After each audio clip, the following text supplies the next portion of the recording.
Hi everyone, we're going to do one more example where we need to sketch the graph of a rational function. Let's begin with identifying the asymptotes. The vertical asymptote will occur at value of x that makes the denominator equal 0. In this case, it's x equals 2.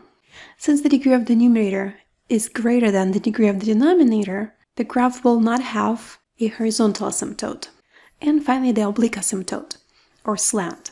Since the degree of the numerator is exactly 1 more than the degree of the denominator, here it's 2 and here it's 1, the graph will have a slant asymptote. To find its equation, we'll have to take the numerator and divide by the denominator.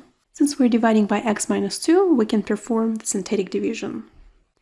I've listed the coefficients of the terms of the polynomial in the numerator. And in this box, I placed the number opposite of the one I have here, x minus 2, so I placed positive 2. I bring 1 down, 2 times 1 is 2, place it here. Negative 1 plus 2 is positive 1, and I repeat the cycle. 2 times 1 is 2, I place it here. Negative 12 plus 2 is negative 10. The last number is the remainder, and we won't need it.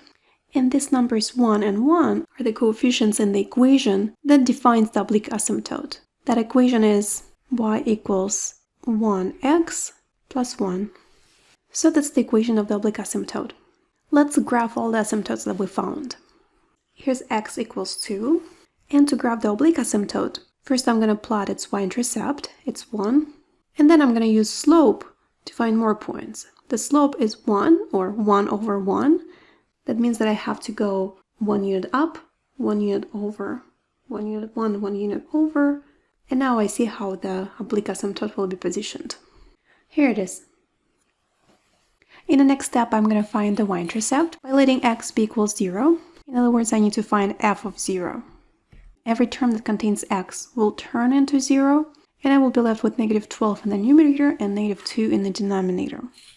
So the y-intercept is the point 0, 6. I plotted it here. In the next step, I'm going to find the x-intercepts by letting y be equals 0. In other words, by setting this function equals 0. To solve this equation, I'm going to multiply both sides by the denominator, expression x minus 2. This will result in the quadratic equation x squared minus x minus 12 equals 0. I can solve this quadratic equation by factoring. The left-hand side can be factored as x minus 4 times x plus 3. I'll check. Negative 4 times 3 is negative 12. Negative 4 plus 3 is negative 1. That works. So from here, I set each factor equals 0. And this will produce two solutions, x equals 4 and x equals negative 3. This means that the graph will have two x-intercepts, 4, 0, and negative 3, 0. I plotted them on the graph. From seeing what I have right now, the vertical asymptote, slant asymptote, and then 3 points, I realized that graph will have two separate branches. One of them will be located in this region while I have 2 points, and ends of the graph will approach the asymptotes. Another branch will be in this region. And again, the ends of that branch should approach the asymptotes. I'm not going to have anything in the other two regions, because otherwise the graph will not pass the vertical line test as a function.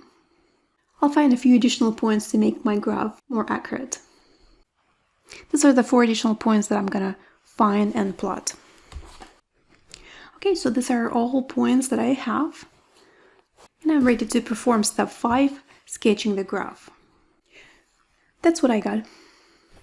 Don't forget that ends of the graph should always approach the asymptotes.